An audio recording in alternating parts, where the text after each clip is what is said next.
So how does a rabbi's son who doesn't know much about secular studies, didn't know what a major was in college, do 3 degrees, study for the bar exam, pass the bar exam, and then not practice law and start his own investment advisory firm? So today I want to go through that journey. But before I go through that, I want to preface with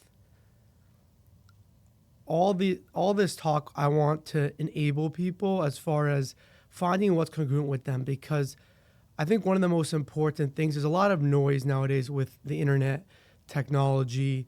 You're constantly bombarded with information, whether that's YouTube, Instagram, TV, constantly telling you what to do. And I think as a result of that, you lose your inner voice as far as what really talks to you. Because if I took an artist and I made them an accountant, and I took an accountant and made them a dancer, those people will not be happy. They could objectively be interesting careers, but it's not congruent with them.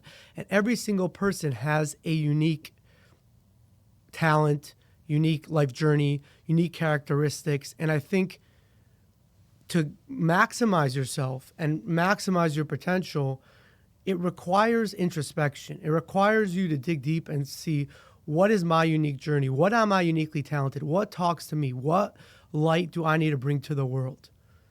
And I see many people, and it's easy to fall prey because you're constantly bombarded with information. Follow these 3 steps. You need to do this career. At this age, if you don't do this, you're in trouble, or whatever it is. And that's all imitation. And so you're never going to be your highest self. The highest self is when you're fully connected with yourself. The person that you're constantly in a relationship with 100% of the time. There's no one that even comes close to that. So all this is take with a grain of salt. Obviously, there may be, you can learn from some of the things I did, some of my mistakes.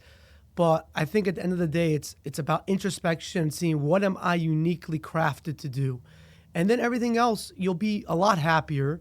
You won't be constantly comparing yourself to other people, which is the thief of joy. At this age, I'm not here. At this age, I'm not married. At this age, I don't have this career. At this age, I'm married. At this age, I'm divorced. At this age, I have kids. Whatever it is, you could constantly do that and constantly be in that game. And people are sucked into it.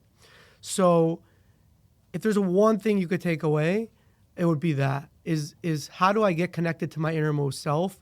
How do I tap into my unique talents? How do I tap into my creativity and create? Because that, I think, would be your highest vibration. So I grew up in Kendall. My dad was a rabbi, and I didn't have that much secular studies. Was very focused on Judaic studies, which was great foundation as far as values, principles, met many people in the community. But I always knew that I wanted a different path. I was connected to religion, but not to the same extent as my parents were. And so I did want to go to college. So I attended college, and the first day I go in there, I have no idea what's going on. I don't know what a major is. And ironically, the major that I wanted, I didn't even know what economics was, which was I ended up majoring in. But when I came there, that's when I really came to love economics, love the academic pursuit. And so while I was there, I realized, okay, maybe I want to pursue a law degree, because everything is super regulated, and I felt like I kind of had a connection to it. I like Talmud, which has connectivity to law as far as the approach, the framework. And then I liked philosophy, and people said I would be good at law. So I worked on pursuing my law degree as far as applying to colleges. And my thought was, okay, I will go to the best law school in Florida, which at the time was University of Florida. And I will practice law in Miami, which is what I wanted to do.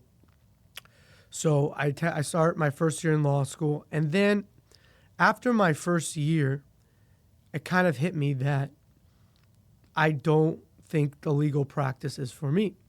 Now, I want to preface this. There's people that love it and 100% do it. If you feel connected to it, if you feel you're making a difference, then do it. And there are people that do great work in it. But for me, and people ask me, so I'm going to go through a few of the reasons why I decided not to pursue it. But A couple of the things were after my first year, I decided to network with all of them successful attorneys. And when I looked inside as far as connecting from a human being, I realized that they weren't happy from an energetic standpoint.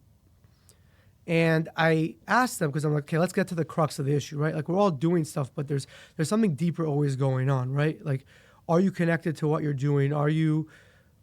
All these things are a lot of times like titles and all that stuff. A lot of times it's an allusion to something bigger. So none of them could say if they had to do it over, they would become a lawyer again. And then I remember even before law school, people said, like, don't go to law, don't do it. And they all looked unhappy, except for a couple of people, to be fair. But for myself, I didn't really enjoy the pursuit. Like the legal work, I much more enjoyed my undergrad work as far as economics, philosophy, and stuff like that. The legal work, like looking through a contract and drafting a contract and things like that, it didn't interest me as much. And then the classes itself as well weren't as interesting to me. It seemed as if it didn't have the scientific rigor that I would like. It seemed as if, okay, legislators made a law and they could constantly change it. There wasn't necessarily a consistency. Obviously, there is some sort of art to it. There is some sort of principles, but it didn't really entice me. And then also in the legal world itself, there's something called stare decisis, which basically means that the way the judge ruled previously will be how the judge rules in the future. And you want to always analogize your case to the previous case and say why it's similar. And so it's kind of backward looking, which I kind of wanted something forward looking. And I also kind of saw a lot of imitation because I guess it's because it's stare decisis driven. It's a little bit status driven. It kind of felt a little dry as far as just there wasn't much innovation. There wasn't like new ideas. It's kind of just looking at the past and trying to analogize your cases to the past. And then people would say, okay, why don't you like business? Why don't you do business, but do the legal part? But I said the legal part was the least interesting part. I don't want to sort through 60 pages of contracting. I rather do the financial part, the economic part, whatever, the marketing part. So additionally,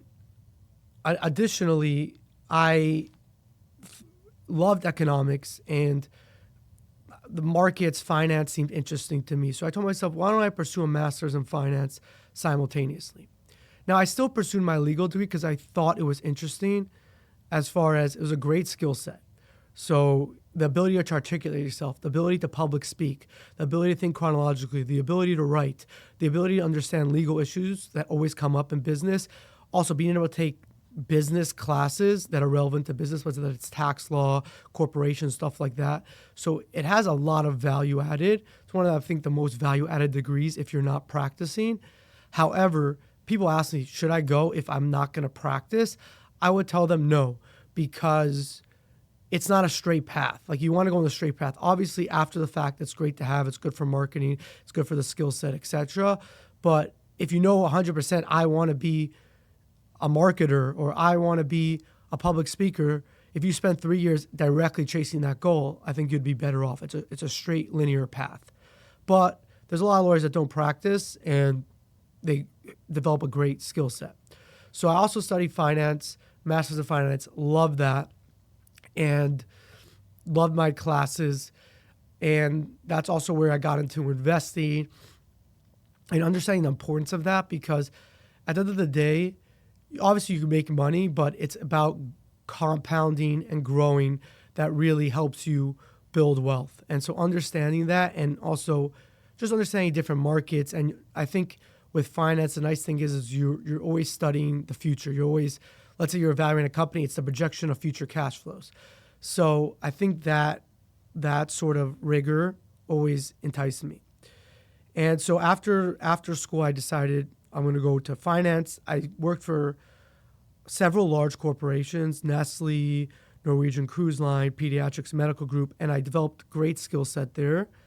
And just as far as analysis, learning from great people there, learning to work through deadlines, stuff like that.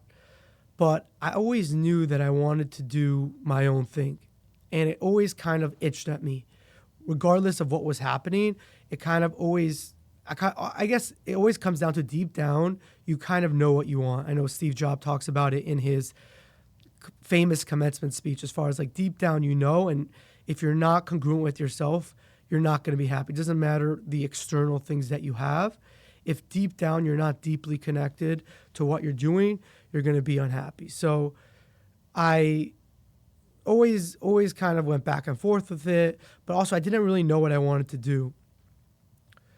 But I think I'd say about a couple of years ago, it kind of became clear to me what I was really passionate about and what I liked, and that was investing, building wealth, understanding financial frameworks, trying to find the most efficient, most best outcome, understanding new markets, being able to understand risk. All those things were very appealing to me. So I always kind of had a feeling that I would go in that direction. And then obviously been managing my portfolio since I graduated, and just seeing the success there and also getting the capital from that allowed me to take the risk and jump into starting my own investment advising firm, Holistic Financial Planning. But obviously the process wasn't smooth. It was a very hard decision. And I think it comes down to, first off, I think it comes down to the opportunity cost, right? So you know, okay, you're leaving a steady, stable job where you have an income, things are taken care of for you, and then you're going to the unknown where you have no idea. Also, I think with all these ventures, most people are going to say no, right? Because a lot of times it's they don't know your full skill set, and also it's their limitations coming upon you. So when I said the idea, almost everyone said, no, you can't do it. It's crazy. How are you going to be able to do this? I remember even going with a consultant in the industry, and he said, oh, you can't do it. But luckily, I was pretty determined. I made a lot of decisions by myself. So I felt confident in my ability to do that. And I remember he said 3 or 4 incorrect things on the call. But the only reason why I knew that was because I did my research as far as figuring out how to start that. So that gave me confidence in doing that. And then even I remember outlining everything in a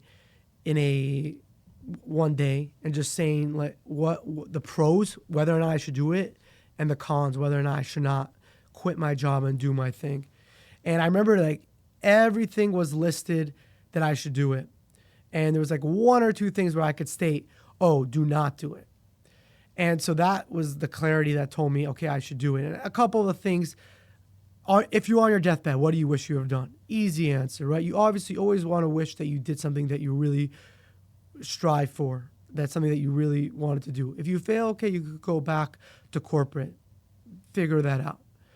Or also kind of just a moving goalpost, because I told myself if I was able to build up enough capital to support myself for a certain amount of time, I'll do it. And I built that capital. So, but then it's like, okay, but maybe you need more of a safety net. So that also was a tell for me that it's about dealing with the fear, conquering it, doing it.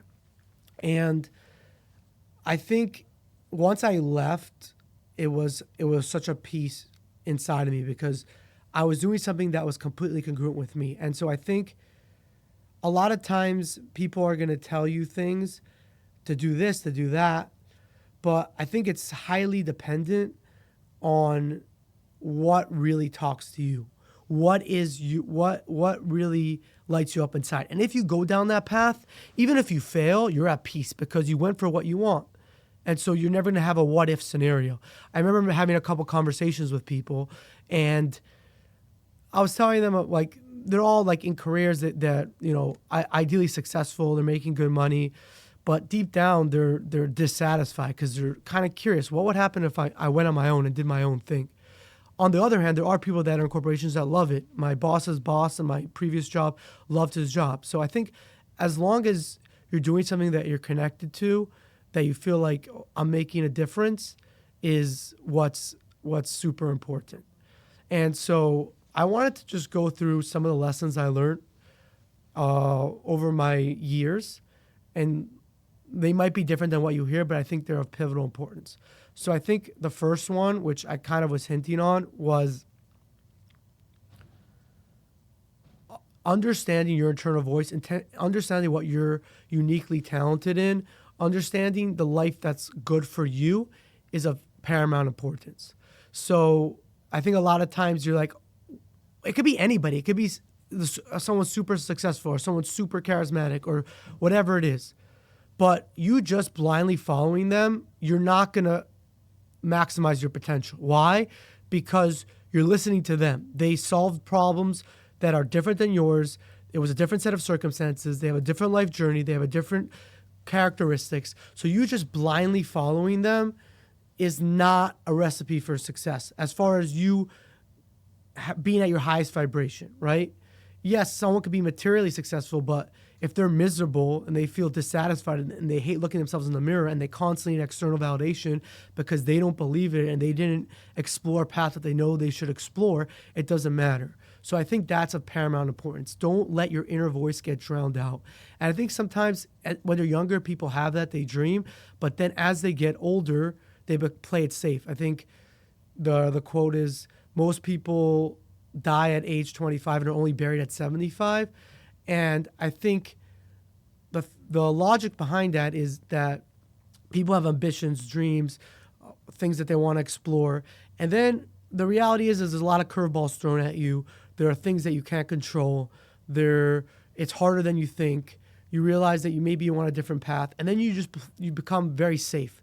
Pay the bills, don't do anything, go stay at home and not explore anything. And so when you're not in a creative, explorative state, the spirit inside of you dies, especially when you're not going deep within yourself and kind of becoming congruent with that. So I would say that's a big unlock and something that only you could know the answers to, right? Like you could get advice from people and listen to what they say and they could have good things, but the decision-making has to come from you. If you're not making the decisions, you're not at your highest vibration. Obviously, you could learn a premise here, a premise there from somebody else, but the ultimate decision-making, you have to be in the driver's seat. I would say lesson 2 would be, it's a good one. Lesson 2, I would say, okay, so just because somebody is older doesn't necessarily mean that they're not making the wrong, that doesn't necessarily mean they're making the right decisions or that they're on the path that you should follow. So obviously, respect your elders 100%. It's not supposed to be in a condescending way, but it's like the same way as you get older, you're still a flawed person. You still have decision-making that's flawed. You still have things that you need to explore. There's still things you need to learn. So a lot of times you get advice from older people, and it could be bad advice for you, whether that's because they're their own fears, whether they're trying to validate a life that they themselves don't believe in. And so they want you to follow it because they know it's not true, but as long as you believe it, then maybe they'll feel fine with that. So I would say be careful of who you take advice from. And I think, especially if somebody is not, for instance, let's say it's a manager, right? Or someone like that. They could be giving you good advice, right? But what are their incentives? Their incentives are for the company. They could be giving you good advice, but they could also not be. So just understanding somebody's incentives and seeing, do they have what I want to have, is always very important. I would say the third thing, life lessons, is there's no substitute to actually doing the thing, right? You could sit and study from day to tomorrow. For instance, let's say do social life, right? Like being good. If someone wants to be good socially, they can read 60 books. Are they going to be as good as somebody that goes every single day and networks and talks to people and travels and meets people? No, because the specific knowledge you learn from being in the game of something, there's no substitute to that. So, and whether that's through business, entrepreneurship, investing, whatever, marketing, whatever it is, public speaking, there's no substitute to actually doing the thing. So try to get to doing the thing. I think there was a study where application was so much more effective in learning versus just passively understanding something. So yeah, I know ironically I had 3 degrees, but I don't necessarily think that's the most efficient way. I think I learned things on the way, but I don't think necessarily that's the most efficient way. I think application, obviously you want to supplement with knowledge and stuff like that and learn, but I think application by far is the most important thing. I would say 4 is you can't be scared to fail. I think anytime you're scared to fail, you slow down your decision-making process. I think most things are reversible. I think the most detrimental thing is you getting hampered by a decision and it takes you a year to make a decision when you could have made it in a month. Even if it's a wrong decision, you can reverse course and change it within a month. So I think Jeff Bezos says fail fast, right? So most of the time, anyways, you'd probably make the same decision that you would have made. So let's say you make a decision within a year, and then instead you decide to speed it up and make a decision within 2 weeks, right? The 2-week decision is probably the same as you would have made within a year. Even if it's the wrong decision, let's say 20% of the time you would have made a different decision that's more correct after a year, let's say hypothetically. How detrimental is that decision to you if you make the wrong decision?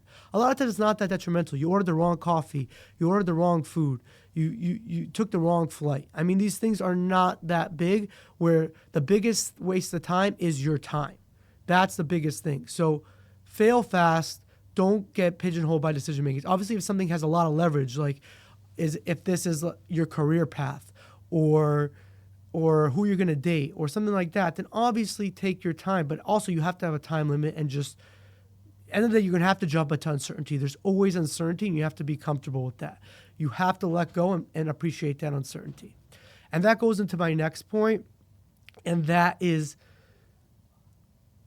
the most valuable thing is not money, not materialistic things, not people's approval. It's your time. You can never get your time back, right? Let's say you have this car that you value so much, whatever it is, your favorite car. If someone goes and steals your car, technically speaking, someone will give you a new car. Let's say you really value this purse, right? And it's gone. You could always get a new purse. But if, let's say you're 22 years old, you can never get back that time once you're 23. It's gone. You will never be able to get it back. And for instance, and also maybe another way to frame it is, let's say you know someone's super successful. They're 60 years old. How much of their money, how much of their success would they give back to be young and healthy again? So never sacrifice, guard your time as the most important asset. And even within time itself, like if you want to get more specific, right? So if I told you you have a year healthy, vibrant, energetic, or 20 years in a hospital bed, you're probably going to pick the year, right? Because it's not all equivalent, your time. Your time where you're energetic, you're healthy, you're vibrant is a lot better than after a whole day and you're dead tired and you're falling asleep and you're doom scrolling or you're in a hospital bed. So at the end of the day, if we're getting more granular, more specific, it's your good time, your energetic time, your vibrant time. So that goes deeper as far as protect your energy. If somebody's constantly weighing you down, if it's not a path pursuing, understand that obviously you could have more energy than others, but it is finite to a certain extent. So guard that like crazy, right? That's something that is super important. And that goes into my mom told me this at the time, and it's so true. The quality of your life will be dictated by the people in your life, your relationships. So your relationships is of paramount importance. And you see, and like, look at your life. You'll probably see people that are successful, but they have a bad spouse, right? They don't have a good relationship with their spouse or their kids or whatever.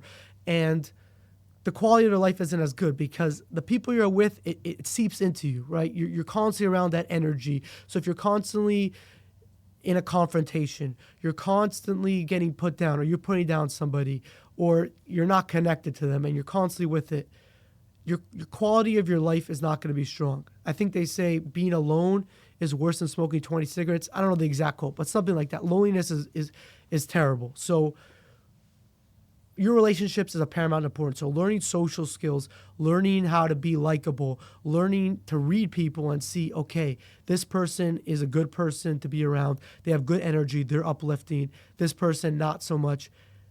So important. I think nowadays, especially with technology and people on their phones, the social skills are deteriorating. So, but that will never go away. It doesn't matter AI, doesn't matter all the technology that happens. The ability to connect to people are social animals. So your ability to connect with them is of paramount importance, and it will dictate the quality of your life. It's your highest, most leveraged point in your life. And that goes into my last two things. So what the second to last, and again, these are of no order. These are just things that you may not hear elsewhere and may be of value to you. So I would say your health, right? Going back to kind of what I was saying earlier, you could have all the success, even a great family, but if you're not healthy and you're in a hospital bed and you don't have the energy to enjoy, whether it's your great family, your great friends, your passion, if you're not able to do that, then what's it worth? So obviously, again, like I think you could go too far, and everyone has their equilibrium as far as how much is worth putting in, right? I'm super into my health, my fitness, but I also love fitness. I love health. I can understand why somebody would say, okay, it's a little too much. I want to do less, or someone wants to do more, right? Like for instance, I don't know, this guy Brian Johnson, he's taking a million supplements. His whole life has evolved around it. Again, don't quote me on this. I didn't look at the exacts, but he's going to bed every day at a certain time. 9 p.m., whatever it is. I think personally, at a certain point, if it hinders the quality of your life, I don't necessarily know if it's worth it. But I think your health, almost no path is worth pursuing at the detriment of your health. I think that is super important. And when you're young, almost everybody, if you're blessed, you have good, you're able to do things. But your decision making, obviously genetics is important too. Your decision making around your health matters a lot more as you get older. So I would say health is of paramount importance. And then I would say the last thing is, I'm trying to think what would be the good last thing to, I would say let go, right? So if you look at the macro, right? Just look at the macro. I don't know your particular life, but just look at the macro the last 10 years. COVID, nobody anticipated that. The wars that broke out. And then you go to your personal life, whether it's good things that you didn't expect or deaths, sickness, illness, things that you would never anticipate. I know in my own life, I ended up in Cleveland for a year and a half. I thought I was going to practice law. I ended up doing finance. There's a million different things. I thought, I'm dating someone one day, we break up the other day, I injure my finger, I can't train for 6 months. So you never know what's going to happen. So I think obviously you do your best, you do your prep, you become prepared, but you have to let go in the sense where it's like there are things that are out of your control and you never know. You never know when your time is up. You never know when things could hit the fan. You never know when good things could happen. Obviously, there's probabilities, right? If you're doing the right things consistently, the luckier you get, right? On average. But you have to let go in the sense where it's, if you're like, okay, this is my life for the next 10 years, this has to be it. You're going to become bitter. You're going to be disappointed because the guarantee is there are going to be things you're not going to expect that are going to hit you. So the question is whether or not you can navigate that and be confident in your ability to say, hey, I can navigate any challenge. I have the tools to find the best path. Because also sometimes the best path is the path you can't foresee. I would have never guessed the path that I ended up right now, where I love what I do. I would never have created that path, right? I went to law school. I lived in Cleveland for a year and a half. These are things that I could never have foreseen. But I always am reevaluating and saying, obviously I have a plan, but you can't be too stuck to the plan because sometimes your best path is a different path. Sometimes the thing that you think you want, it doesn't entice you. It doesn't excite you. And you realize you learn more about yourself and there's a different path that excites you more. Napoleon, who was one of the best generals of all time, he was a master prepper. He would read the foot soldiers report, the general's report. He spent hours and hours, and he would play the most dangerous game in the sense of war, right? When you go to war, you are risking your life. Anything could happen. And he understood this. He said he understood that you prep a lot, but that you just have to have the confidence that you could adapt to any situation. Because once the war starts, there are a million things that you can't foresee. And sometimes the best outcome is not something that you practice, but you still have to be able to make the decision. But if you're like, this is my plan, I said this for 10 years, you're not going to be able to make that decision. And sometimes the chessboard is completely different. Things happen, deaths happen, or good things happen. So pursue, go after your goals, but also let go, because sometimes the best path is the path you can't foresee. And thank you, everyone, who listened. I hope you got value out of that. I hope that inspired you to look within yourself and be the best version of yourself. And excited to see you guys later.